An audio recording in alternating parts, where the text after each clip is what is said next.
Welcome to the Migrant Resource Centre, Northwest Region Incorporated Diversity and Disability YouTube channel. Your Life, Your Voice program, where self-advocates and professionals in the disability sector are interviewed. The Diversity and Disability Project would like to acknowledge the traditional owners of the land on which we work and live and recognise their continued connection to land, water and community. We pay respects to elders past, present and emerging. Nothing about us without us. We pay respects to all self-advocates who have worked hard over the years and still working tirelessly for their rights, supporting others with disabilities and human rights for all. This channel is for people with disabilities who aspire to seek self-advocacy role models to inspire change in their everyday lives. Nothing about us without us. Choice and control are central themes. Every interview is as unique as you and I. And it has our fundamental universal human rights ethos of respect for persons with disabilities, having their views heard and acknowledged. After all, it's all in the name. Your life, your voice. Be the voice of change in your life. Good morning and welcome to another edition of Your Life, Your Voice. My name is Julie and I'd like to welcome Lara McFarlane as my co-presenter today. Welcome, Lara. I hope you're well. Thank you for the welcome. Thank you for having me as a co-host today. And yeah, I'm relatively well on this day. Oh, that's wonderful. So today we thought we'd do something different, Lara, because, we like to shake things up at Your Life, Your Voice. And, so we're going to be having some guest co-hosts happening around the channel, which will be really exciting. And also we're going to be showing some videos today and just having a general discussion about, about disability and how disability is viewed in the community, the barriers that people with disability face. So we've got a couple of videos we would like to show. And how about we kick that off, Lara? Absolutely. Okay.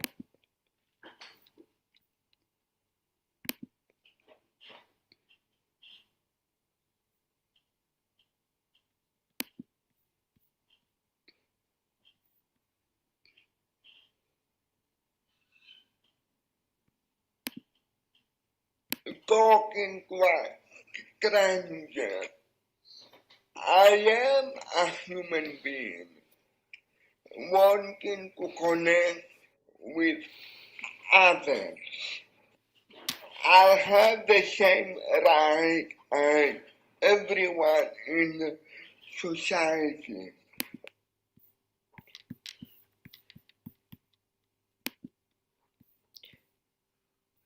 Sorry about that. I'll just have to start it again because I forgot to share screen. So let's start again. Do you want to do a little intro? Yeah, so sorry, so this is the first time I've put on this. So I'm trying to work it out. So okay, let's start again.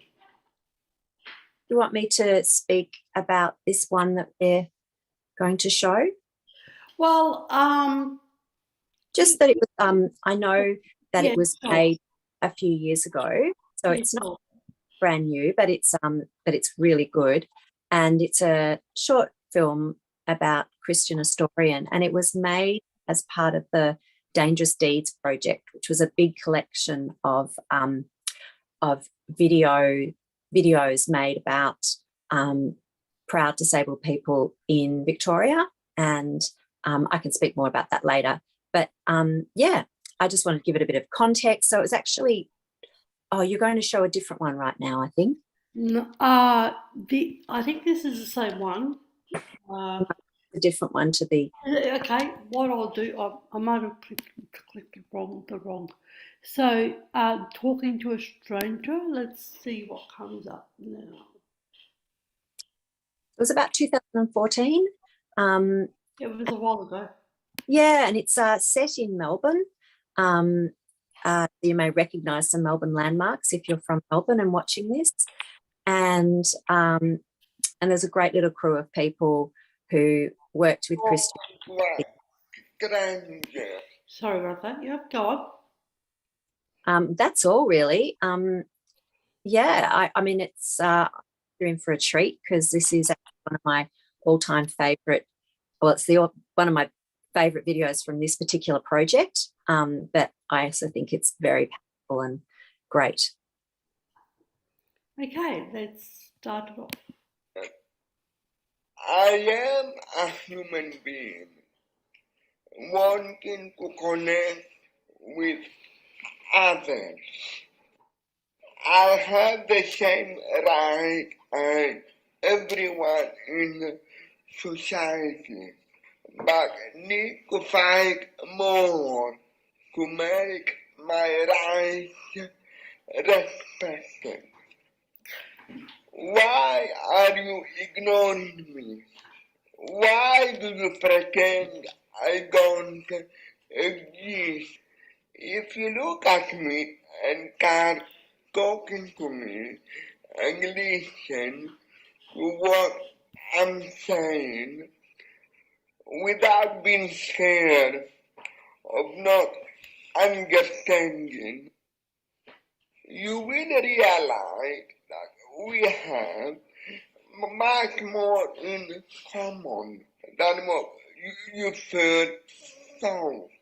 If you don't understand what I am saying, ask me to repeat instead of pretending you understood. Don't treat me like a baby and don't patronize me. I don't need protection. I need acknowledgement of my ability. Provide me with the opportunity to choose and decide on my life. I want to love myself and others, accept my own body, and explore my sexuality. I want to speak up and be heard, have responsibilities and control about my everyday life. I want to be empowered to overcome my limitations and all the negative perception. Achieve my goals in life by learning, growing, making mistakes, and fucking it up. I want to be able to move around and go everywhere I want to without any barriers. Don't look at me without my disability. Look at me as a whole person because this is really who I am. I cannot think of myself without my disability. It is there. It is a small part of me. I cannot be separated from it. Having a disability has made me appreciate every single moment in my life.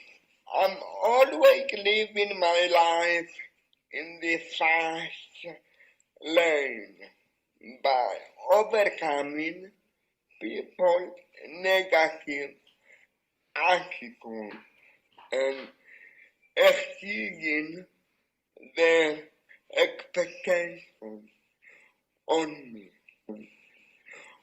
I am not an extraordinary person.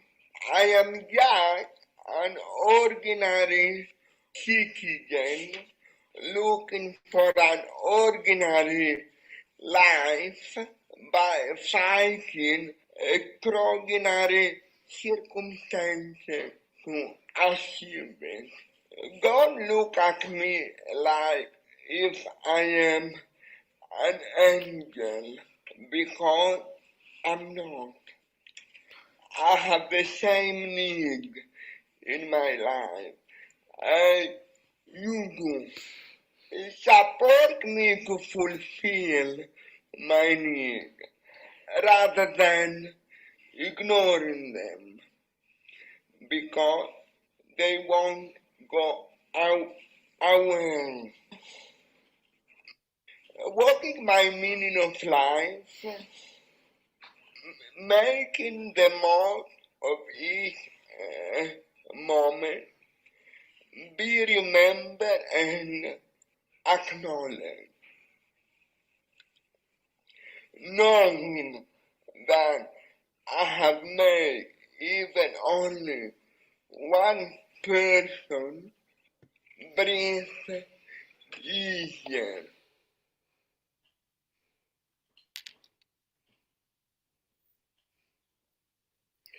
Christian Astourian is the manager of Diversity and Disability Program (D&D) within the Migrant Resource Centre Northwest region. In his advocacy work outside of D&D, Christian has held membership on several Victorian governments, local government and community services. Community services. Christian was also Vice Chairman of Arts Access Victoria, a member of the Victoria Equal Rights and Opportunity Commission, disability groups, and the chairperson of the Disability Committee of the Federation of Ethnic Community Councils of Victoria. Talking to a Stranger, written by Christian Astourian. Christian collaborated with photographer Paul Dunn and artist and writer Fiona Toffey. Produced for the Dangerous Deeds Project, a partnership of Start Community Access. Dangerous Deeds acknowledges the support of Creative Victoria, Australian councils and others. Let this sweet mineral melt in your mouth to rebuild your gums and teeth while you sleep, and say goodbye to the dentist forever. People are fixing their bleeding and receding gums, loosening teeth and decay, infections and throbbing pain, all by letting this soft mineral melt on their tongue just before bed. A highly acclaimed oral surgeon, Dr. Drew Sutton, has just discovered a powerful, sweet mineral that can regrow your gums and teeth almost overnight. How is this possible? This mineral feeds your mouth with pure oxygen and microscopic healing ingredients that reach deep inside your gum pockets and in between your teeth, something not possible until now. This technique is 9 times more effective than any existing solution, which means you may never have to step foot into a dentist's office for agonizing treatments or outrageous bills ever again, as this can be done from the comfort of home in only seconds. So if you are still struggling with any type of periodontal issue, gingivitis, abscesses, toothaches, cavities, or bad breath, then this discovery could change your life and save your teeth. So stop everything you're doing and click the Watch Now button below to see a short, free, eye-opening video that will show you exactly how you can start using this technique tonight. The special mineral gets to work right away, restoring years' worth of gum damage and decay in just a matter of days. It has already worked for more than 150,000 people, and surely it can work for you too. Even if you've been battling decay, plaque buildup or bleeding gums for years. Wouldn't it be wonderful to smile, laugh and have a close conversation with confidence? Imagine enjoying a meal without fear, pain, or that terrible metallic blood taste, and best of all having a beaming smile you can be proud of. This discovery is sending ripples through the billion-dollar dental industry. They are working to protect their profits and prevent this powerful gum and Sorry about that, everyone. Okay, I apologise for that. These things happen in live recordings, so I apologise for that interruption. So, Larissa, a lot we can take away from that talking to a stranger video. What do you think?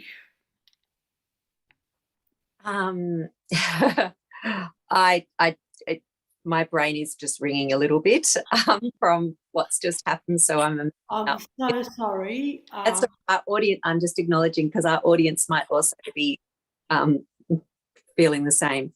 Sure.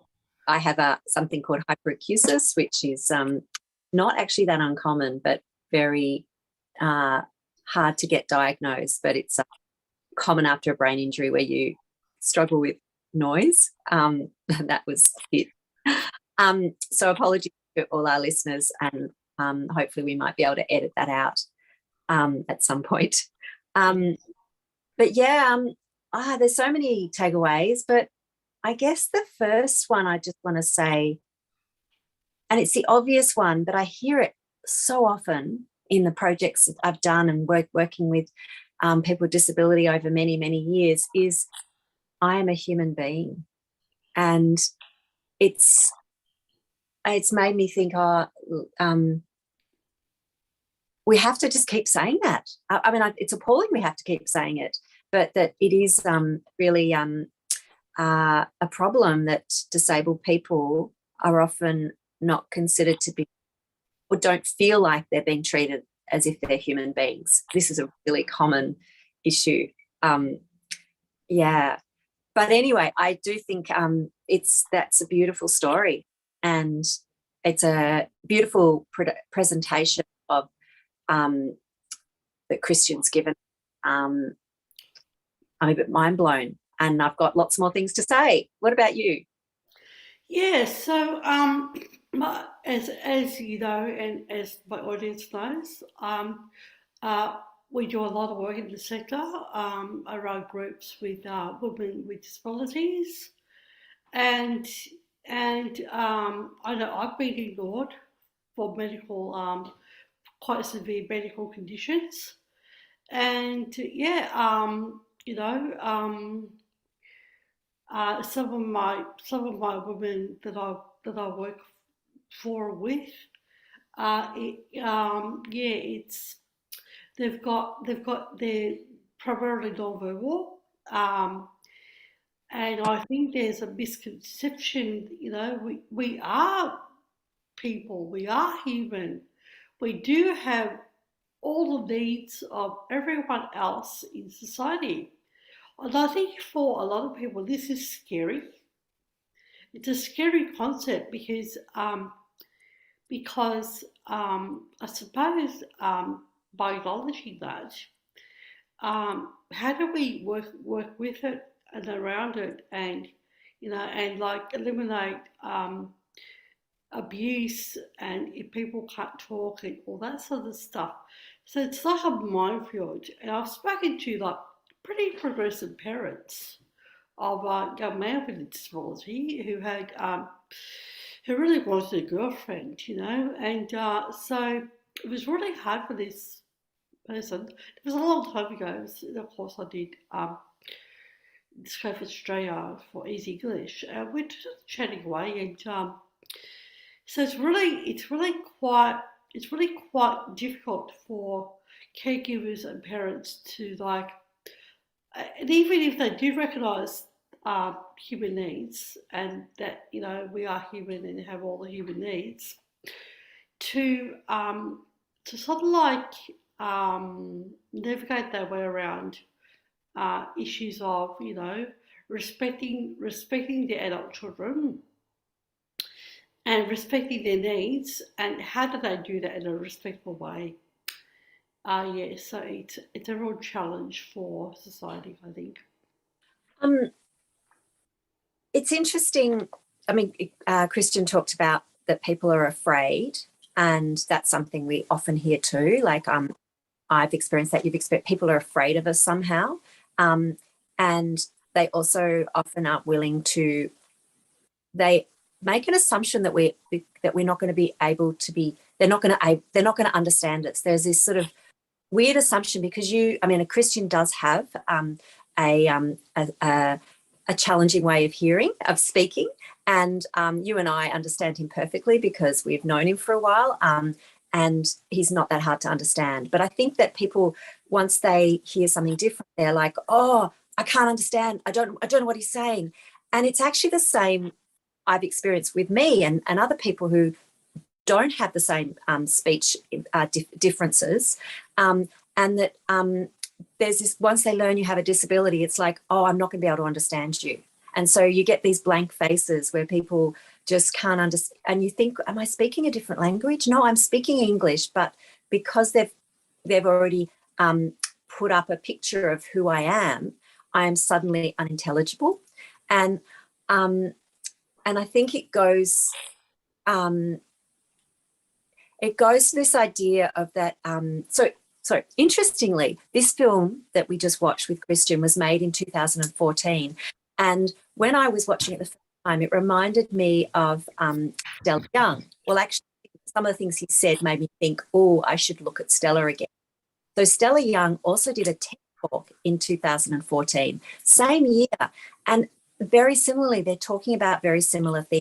And Stella, there's a few things I'd love to say, but one of them is that she talked about that we've been sold a lie, and that we've been sold this lie that disability is a bad thing, and we've been conned, and it's still here. This is almost 8 years later. There's still this belief that disability is a bad thing, and it's not just non-disabled people that think that. Lots of disabled people think that too. Like, we're told that it's a bad thing, so we feel bad. And yeah, it's worth watching Stella's TED Talk.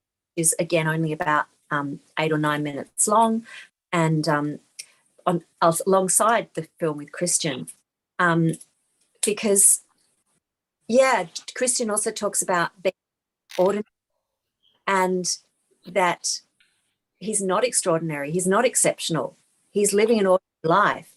And Stella says the same thing. It's like, we shouldn't be getting awards just for getting up in the morning, and there needs to be really trying to sort of undo that thinking around disability being a bad thing. One of the things that I really love that Christian talked about, and it's made me smile a lot, and I've written it down a couple of times that I've seen it, is life in the fast lane.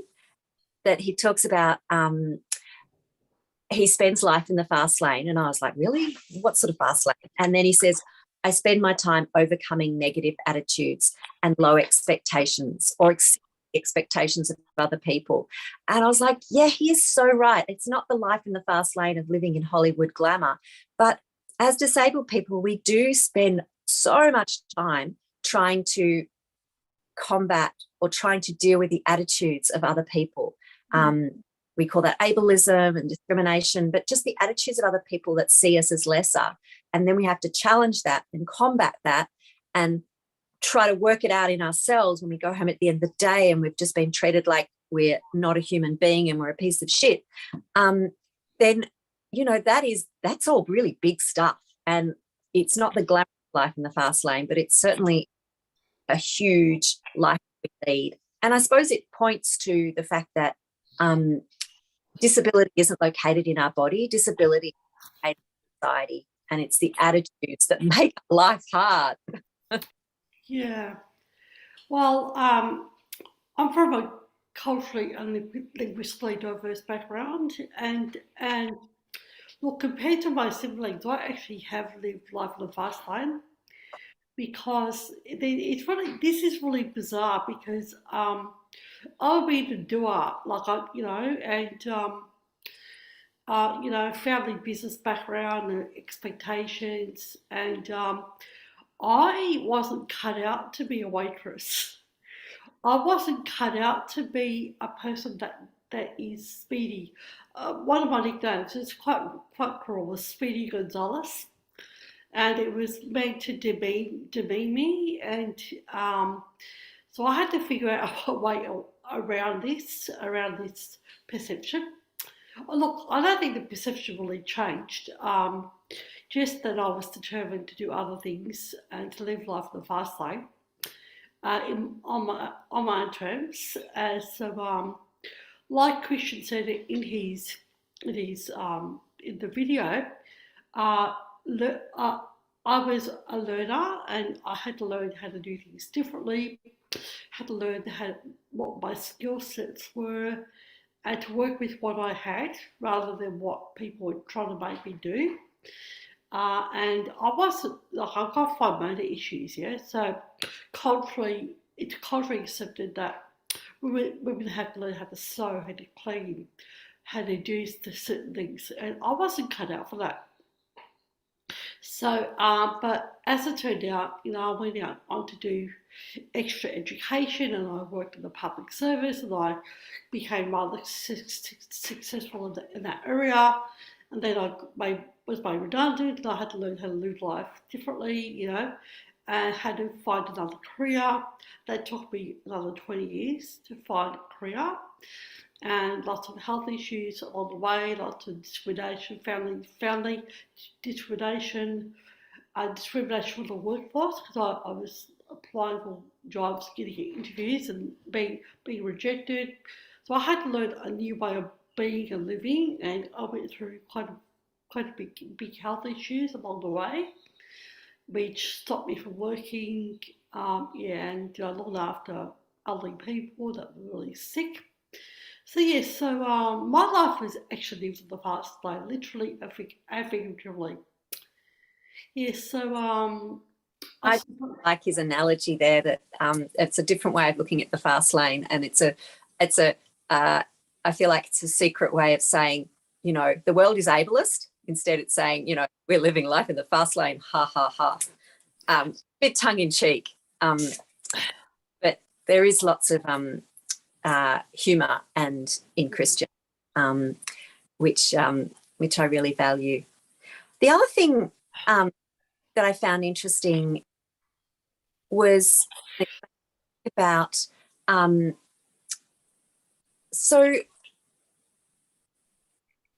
excuse me, because I'm a little bit slow and confused today, but it's the idea of that about disability. So we do. One of the things we find is the first thing that people see about it or learn about us.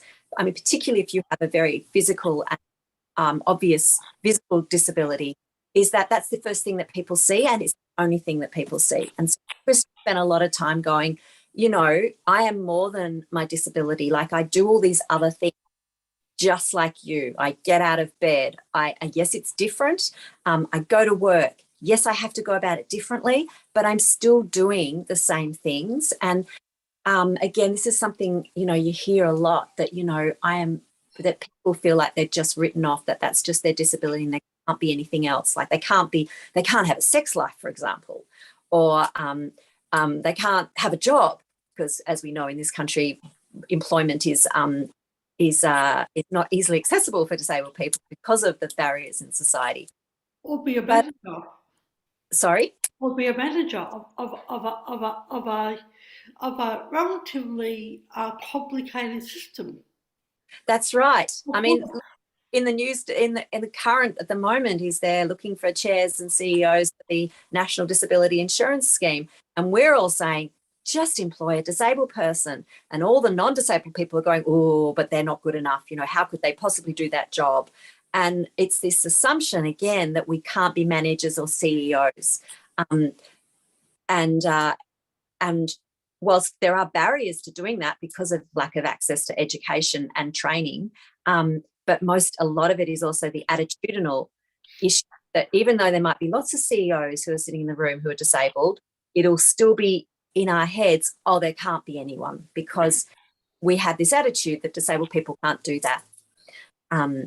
Anyway, getting back to it, this thing about don't see our disability, but at the same time, we do want our disability recognised. Like, we can't not see us without our disability, because our disability is something we've had for many years, maybe since we were born, maybe it's more recent, but it is crucial to who we are today. And it also has brought us so many different learnings and different ways of doing things, which are super beneficial to the world, but again, not recognised. And yeah, I was thinking about how often it's been said to me in the past. I don't let people say this to me anymore, but it still happens. But people will say things like, oh, I don't, when I've got to know somebody well, and they mean it well. So this isn't that people are being mean. They say, oh, when I start talking about disability rights or something, they'll say to me, oh, but I don't see you as having a disability. I see you as just you. You don't have a disability. And for a while I used to think that, oh, that's really nice, they're not seeing this so-called negative thing in my life and they're seeing me. But then I started thinking, hang on a sec, but you're trying to say that my disability is a bad thing, because otherwise why wouldn't you see it? Why wouldn't, and also I can't separate myself from my disability. Like, it brought me all these amazing things, like the ability to do handstands and the ability to be an artist. And so but it took me probably 18 years of having a brain injury before I finally went, hang on a sec, you can't say that to me. You can't say that that you can't see my disability, because disability is part of me. How do you feel about that when people say that to you? Well, funny you should say that, because I've been not really, like, I've been contemplating my position on disability pride, and it's taken me a long time and to understand and realise, yes, I viewed my disability as something negative, and that's changing in my head, because I have grown and met and done so many things because of my disability.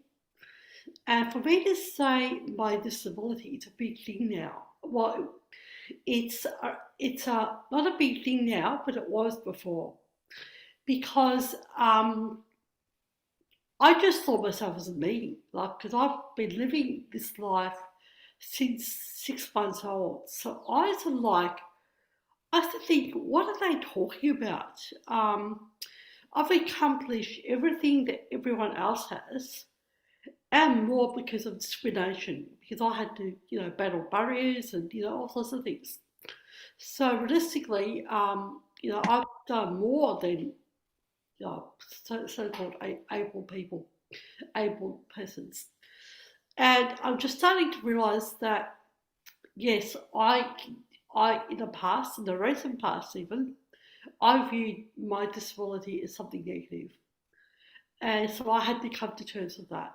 And like Christian has said in the video, I see myself as a whole, and I can't see myself apart from my disability. Yeah. That's a huge realisation for me. It's taken me a long time to realise this. And it's so true. It does take a long time, but it also takes, it doesn't just happen overnight. It is an ongoing process, I believe. And that because the attitudes, we're so affected by that lie that says disability is a bad thing, that it's still in us, so that I still find myself thinking really bad things about my body, and then I sort of try to relook at it, and sometimes I don't. Sometimes I end up being really negative, and sometimes I look at it and go, hang on a sec, this is also about the barriers in society, because I can't access the healthcare I need right now, or because there are attitudes which say I can't access the healthcare, apart from the fact the system is collapsing. But all those things mean that I can't manage my body better, so that I do spend many more hours than I should be in a lot of pain and not able to do the things I want to do because of barriers to healthcare. And so that's when I go, hang on a sec, this isn't all about my body at all. This is all about barriers and attitudes. But going back to what you said, that disability is a bad thing. That's still deeply ingrained in our society, and we are still part of society. We're still going to have those feelings about ourselves as we move forward. Yeah, disability pride is a journey. It's not a destination. I liken our journey as a seesaw. To me, it's like a seesaw, and as I get older, my health is like a seesaw, you know. And so, yeah, and I'm finding more people in the medical profession are respectful of my opinions, and and and that's quite enlightening because so often they don't accept my opinions, and as you mentioned, as we know, you know, the attitude of, and it doesn't have to be said out loud, is what would you know?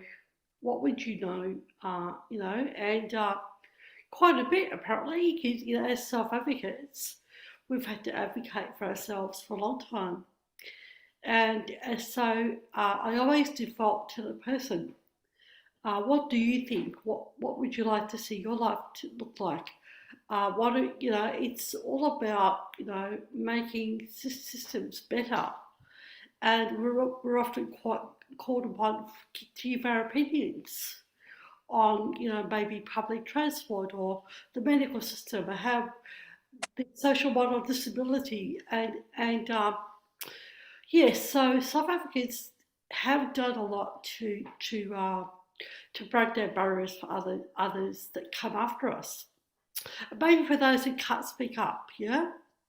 And that is so true. I do want to, whilst I sometimes feel like I do fall into a lot of negativity and despair and depression about the way the world is and how these attitudes won't change, it is really important to acknowledge that, you know, the people have been fighting for the rights of disabled people for a really long time. Disabled people have been, and non-disabled people, but we have made gains along the way. Like, there have been many gains. It's just sometimes hard to see that. Like, you're dealing day to day. But yeah, and I think it's important to do that, to look back so that we can look forward, and that we can have that strength to, as you say, not speak up for other people, but to try and speak with other people. Create, part of self-advocacy is trying to get opportunities for people who haven't got a voice at the moment, and trying to find ways that they can have a voice.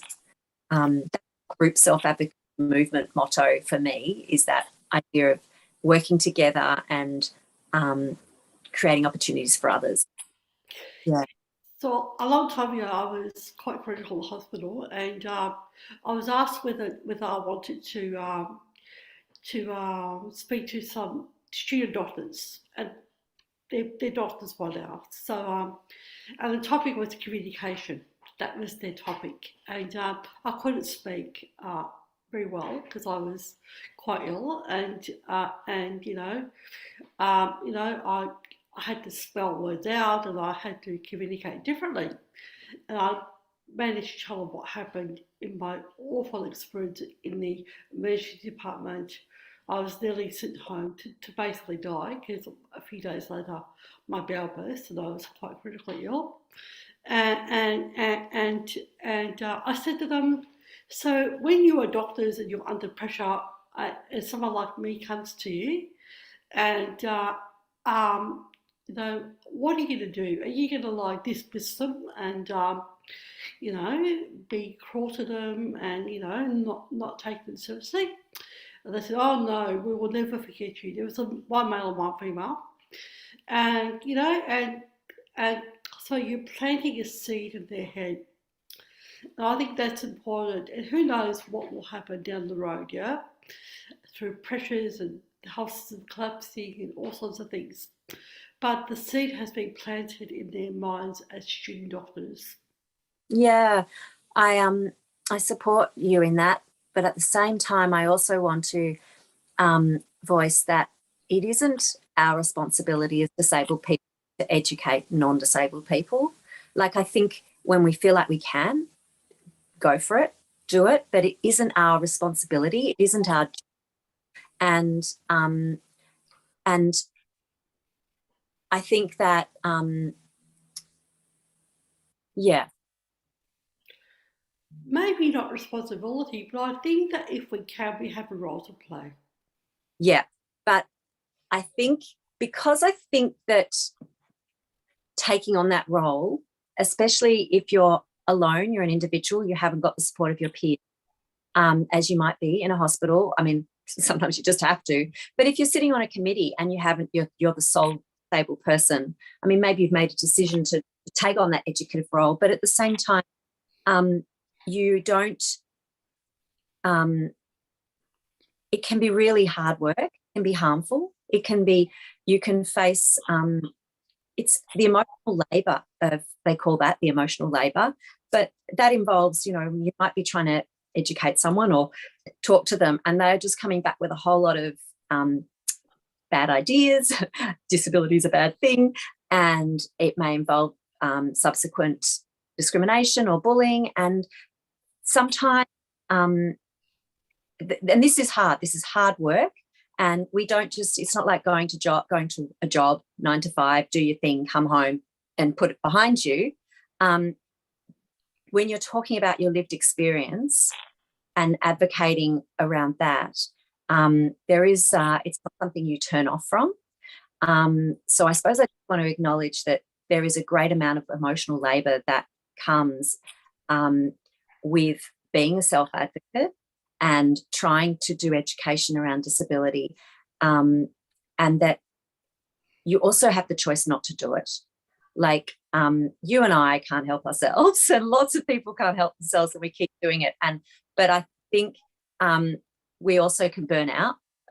We don't talk about burnout in the disability world. That's something for other people, but it is a real thing, and I reckon it's really big for people. I mean, I know with women, victim survivors, violence, family violence, there's it's recognised that doing that work is really hard, and that you can burn out if you don't have good support systems around you or self-care strategies. Sorry, I'm using language that I'm not really sure I agree with, because self-care is a corporatised thing, but things that can take care of yourself.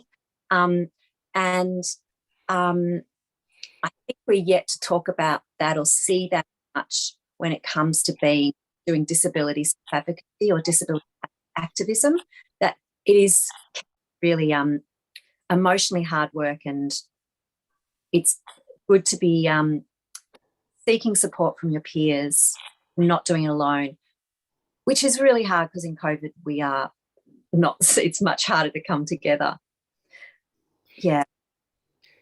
I definitely hear you. I've gone through burnout. Quite recently, quite honestly, and I needed a break, and spoke to my manager, and so yes, burnout is a real thing. Yeah. And it's our lives. We have to deal with this every day, just about, yeah. Yeah, especially because you just talked about it then in the context of your employment, which is so important, so appropriate. But mostly this happens outside of being paid. And so the boundaries around trying to create a sort of no, I need to take a break now, they're more fuzzy. They're not as clear. And so I guess that's why I bring it up, because I've been thinking about it a bit recently. Yes, yeah. And because of COVID and all the travel type of issues happening, I don't feel confident going on a plane and having to, if I have to deal with hours and hours of layovers in an airport, I don't think I can cope with that. So I haven't been, I I think it sounds generally, sensible. That sounds like life supporting decision not to do that, because that sounds dangerous. Look, I do really like to go away at least once a year. Like when I start away, it could be interstate, could be overseas sometimes. But nowadays, even interstate is quite emotionally draining. Even thinking about it is it's a turn off, because if I make the wrong decision, pick the wrong date, and there's something on, and I have to be in an airport for 8 hours, I wouldn't be able to cope. So all this COVID stuff have had long impacts, and we need our breaks. We do need our breaks away from the usual things that we do in ordinary life. And I'm lucky that I've got friends that have places that I go to, like within Victoria, which I've done recently actually. But yeah, it's not my friend's responsibility to offer me a place for a break. That's another thing I struggle with. But I'm very grateful that it happens on occasion. So yes, so would we like to move on, or Yeah, I've got another thing that I wanted to come up that really got me thinking after watching Christian's film last week, because I watched it a couple of times. But again, it goes back to Stella Young as well, who, as I said, made this film, her TED Talk, the same year as this was made. But yeah, watching Christian, because we both know Christian. I haven't seen him much in the last few years, of course, because it's COVID. But he's amazing. Like that is a beautiful film, and he's so good at putting words together and cutting to the chase, getting the points across. He's experienced, and I guess that's, yeah. So one of the things I was thinking about is, he's a bit inspirational, because he is, but it made me think about the whole idea of inspiration. And in 2014, Stella Young made famous the expression inspiration porn, and that's gone around the world, and people now refer to. So do you know what? Are you familiar with this term, Julie? I am familiar with this term. Do you want to explain, or shall I? I agree with Stella. I think that you're more articulate with this type of stuff. I know exactly what it means, and I hate it. I hate it. I hate the fact that inspirational porn, like people are so magnificent because they get out of bed in the morning. Yeah, I think because our audience might not be familiar with the term.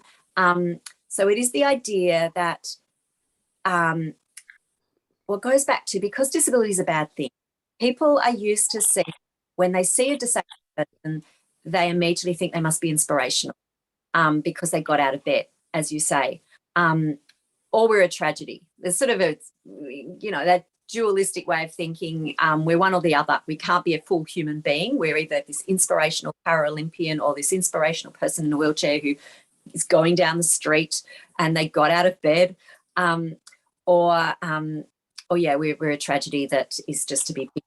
But she goes on to say, so that idea that non-disabled people, by making us inspirational, it also means that they can be grateful that, or that they are glad that they don't have our lives.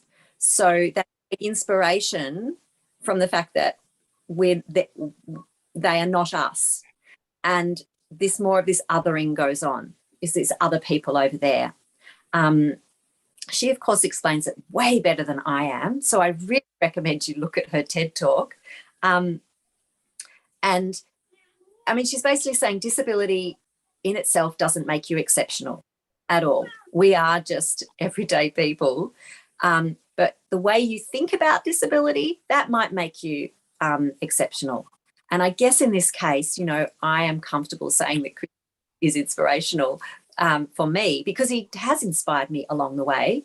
Because I suppose inspiration has become a bit of a dirty word in the disability community. Like, we're not allowed to call each other inspirational, but I am inspired by people, disabled people. They've helped me on my journey to self-advocacy, and Christian has been one of those, because I think he's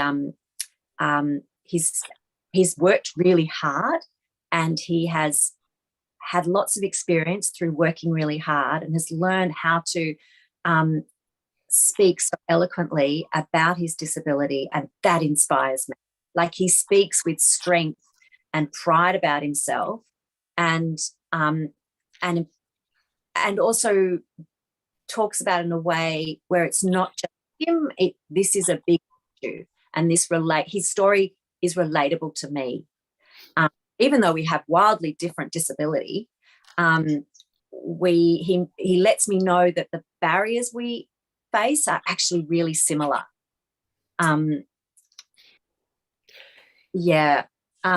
But it goes back to, again, an ordinary life. Like, we have the right to live ordinary lives, and that's where the barriers come up. And if we, so Christian and I have worked together for a long time, and I actually answered a voluntary role when I started with diversity and disability, because I was unwell and I needed to recover. And he said to me years later that he remembered the first time I met him, and I was very quiet, and because I've never actually been in contact with someone with cerebral palsy, like, probably at all, really, on a personal level. And when I was growing up, the older word, which I hate the older word, that is, I think it was pulled up in some sort of video recently by some person, some big artist. So can you clarify? I'm not sure what you're talking about. So the word I grew up with when I was sort of like the S word. The S word. I don't even like saying it. No. So the S word, just for clarity, I think we probably do need to say it for our audience. But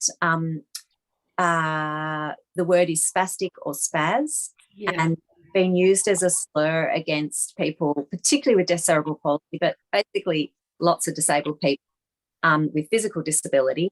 It's been used as a slur word for a very long time, so it's not a word that I hate that word. We call that word ableist, don't we? Like, I like, as I have expressed, I don't even want to say it, even in an educational forum, because I think it's so derogatory. So when I first met Christian, I was never exposed to someone with such physical disability. And he said to me years later, he remembers the first time he met me, and I think it was after I did my community development course degree, and he said, "You're very quiet, but even though you were quiet and contemplating certain things, he said, I knew you would be. He knew I would be good at this role, in this work, and the disability. There was a position that was occupied by an able-bodied person. I think it was an individual advocate, and I still have contacts with them till today. Christian does too. Now, I won't say who he is, but I was still rather unwell at this time, and this person said to me, "You and D&D, Julie, you're going to do really good things together." And I just looked at him, and I was so unwell at the time, and so being recognised by peers and people in the sector, it's really important to me to be recognised, because as we're all human beings here. We want that. To be recognised is important. And I guess now as elders in the community, you and I, Julie, it's important too that we now recognise those who are first joining, the self-advocacy movement, knowing how important it was for us to be recognised. I think a important role as disability elders is to do the same thing for our younger cohort or newer people. I like to think it's me looking after my younger self. Yeah, and it's not about being narcissistic or, those horrible things that other people may think and may not think. It's about having pride in yourself and your work and passing on the baton to others, like you said, Larissa. So yeah, we've still got a bit of time. I know this wasn't on our run sheet, but we're talking about Stella Young a lot. Do you think it's a good idea if I try and find Stella Young's TED Talk, or do you think we should just continue with our run sheet? Look, I think that would be a brilliant idea. It's if we've got the time, it's 9 minutes long, or 8 minutes, and it's not that hard to find. You just put Stella TED Talk and Stella Young TED Talk. I could just have a few whilst you look for that.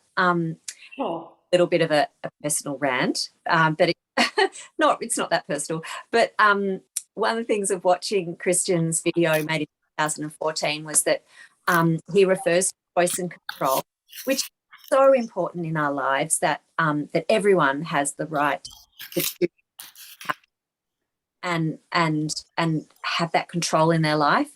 But I had to sort of grimace because those words have been taken. I feel like they've been taken from us, the disabled people, and put into the NDIS. And it's all the NDIS repeatedly promotes this idea of choice and control. And it's, as anyone who uses the NDIS knows, that the NDIS is very problematic when it comes to choice and control. So I feel like those words have been lost to us a bit, and I'm going to try and invent some other ones to use instead of, because it just makes me cringe every time I use them or I hear them. It's a bit like the way lots of words get corporatized, get taken, and then I think of recovery in the mental illness sector.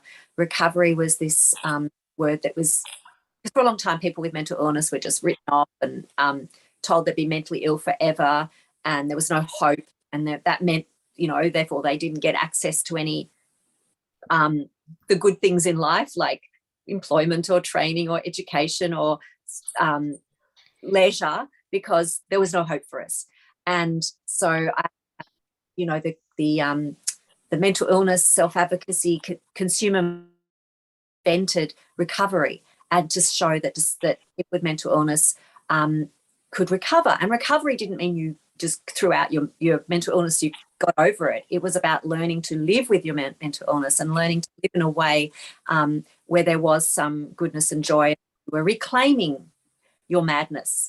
And unfortunately, recovery got completely taken up by the mental illness machine of providers and service providers and governments, and it got co-opted and turned into this whole other plain, very very simplistic way to live. And it was such a shame, because recovery was meant to be so complicated. Anyway, I think you found it.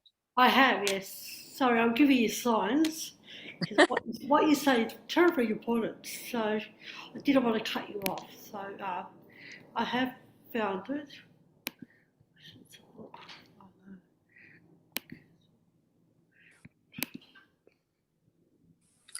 Well, there's some good videos there. I've watched a few of those. Helen Hansel was able to win any competition she took part in. She was known as the contest queen. Here we go.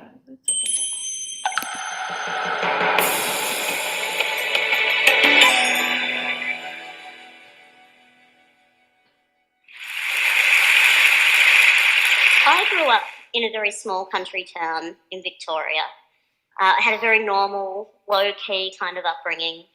I went to school, I hung out with my friends, I fought with my younger sisters. It's all very normal. And when I was 15, a member of my local community approached my parents and wanted to nominate me for a Community Achievement Award. And my parents said, that's really nice, but there's kind of one glaring problem with that. She hasn't actually achieved anything. Yeah. And they were right.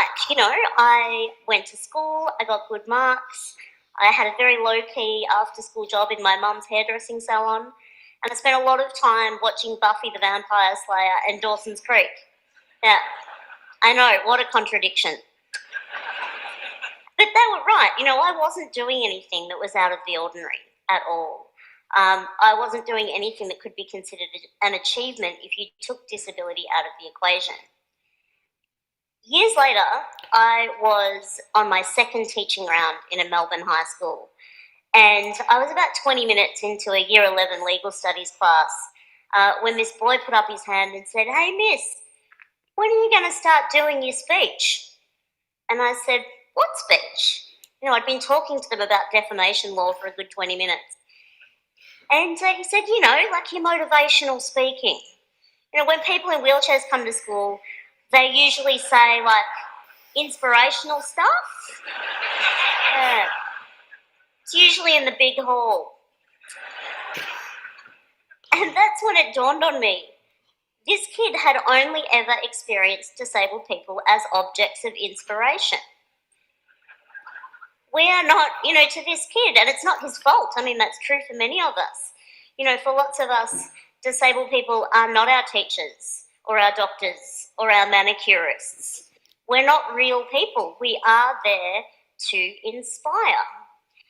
And in fact, I'm sitting on this stage looking like I do in this wheelchair, and you are probably kind of expecting me to inspire you, right? Yeah. Well, ladies and gentlemen, I'm afraid I'm going to disappoint you dramatically. I am not here to inspire you. I am here to tell you that we have been lied to about disability. Yeah, we've been sold the lie that disability is a bad thing. Capital B, capital T. It's a bad thing. And to live with disability makes you exceptional. It's not a bad thing. And it doesn't make you exceptional. And in the past few years, we've been able to propagate this lie even further via social media. You may have seen images like this one. The only disability in life is a bad attitude. Or this one. Your excuse is invalid, indeed. Or this one. Before you quit, try. Yeah. These are just a couple of examples, but there are a lot of these images out there. You might have seen the little girl with no hands drawing a picture with a pencil held in her mouth. You might have seen a child running on carbon fibre prosthetic legs.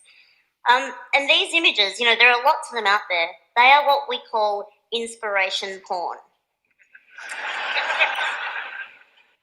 And I use the term porn deliberately because they objectify one group of people for the benefit of another group of people. So in this case, we're objectifying disabled people for the benefit of non-disabled people. The purpose of these images is to inspire you, to motivate you, so that we can look at them and think, well, however bad my life is, it could be worse. I could be that person. But what if you are that person? I've lost count of the number of times that I've been approached by strangers wanting to tell me that they think I'm brave or inspirational. And this was long before my work had any kind of public profile. They were just kind of congratulating me for managing to get up in the morning and remember my own name. And it is objectifying. These images objectify disabled people for the benefit of non-disabled people. They are there so that you can look at them and think that things aren't so bad for you, to put your worries into perspective. And life as a disabled person is actually somewhat difficult. We do overcome some things, but the things that we're overcoming are not the things that you think they are. They are not things to do with our bodies. I use the term disabled people quite deliberately because I subscribe to what's called the social model of disability, which tells us that we are more disabled by our bodies, the society that we live in rather, than by our bodies and our diagnoses. So I've lived in this body a long time. I'm quite fond of it. It does the things that I need it to do, and I've learnt to use it to the best of its capacity, just as you have. And that's the thing about those kids in those pictures as well. They're not doing anything out of the ordinary. They are just using their bodies to the best of their capacity. So is it really fair to objectify them in the way that we do, to share those images? People, when they say, you know, you're an inspiration, they mean it as a compliment. They mean it as a compliment. And I know why it happens. It's because of the lie. It's because we've been sold this lie that disability makes you exceptional. And it honestly doesn't.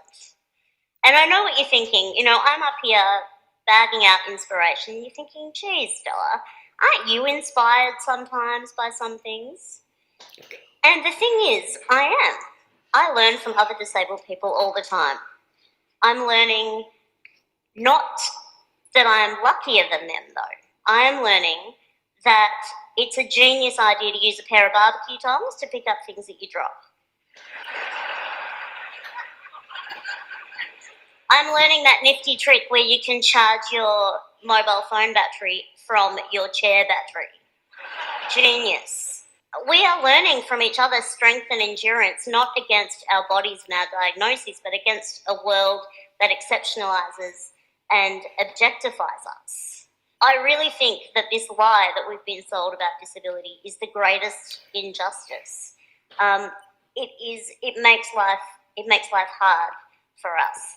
And that quote, "the only disability in life is a bad attitude," the reason that that's bullshit is because it's just not true. Because of the social model of disability, you know, no amount of smiling at a flight of stairs has ever made it turn into a rap. Never.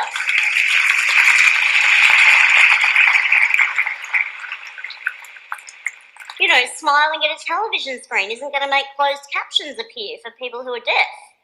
You know, no amount of standing in the middle of a bookshop and radiating a positive attitude is going to turn all those books into Braille. It's just not going to happen. It's just not going to happen.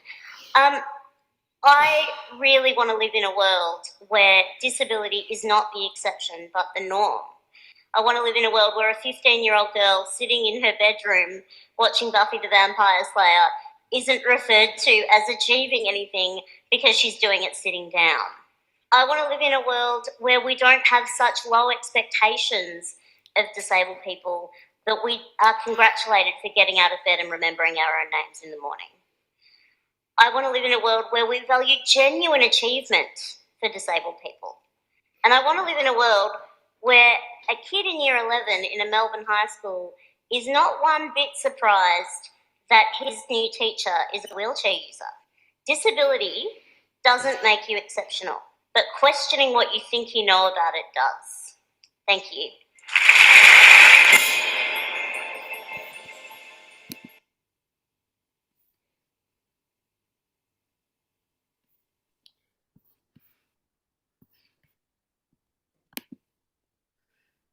So there you go, Larissa. Bloody Not now running this, but hey, you know, conversations lead us to places, and we just roll with it. And I hope that's been useful for people to see that film. I think it's amazing, and I've watched it over and over actually over the years, as you probably could tell, because yeah, some great points in there and some funny ones as well. And my mind has gone a bit blank. I had so much to say on that. That's fine. We're at the end of our program anyway. So I'd like to thank you, Larissa. Always a pleasure to have you by my side, and sometimes rescuing me when my words don't come out properly. So I see your cat is in focus now, which is a great companion. And I'd like to say goodbye to everyone, and we'll see you in a couple of weeks' time. Bye.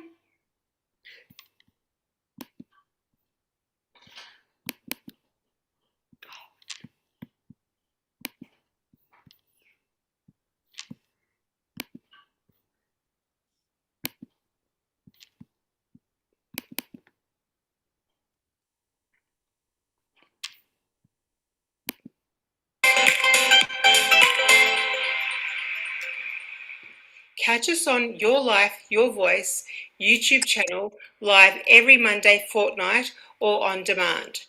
We would like your comments and suggestions on topics that you would like us to explore. Leave your comments on YouTube comments section.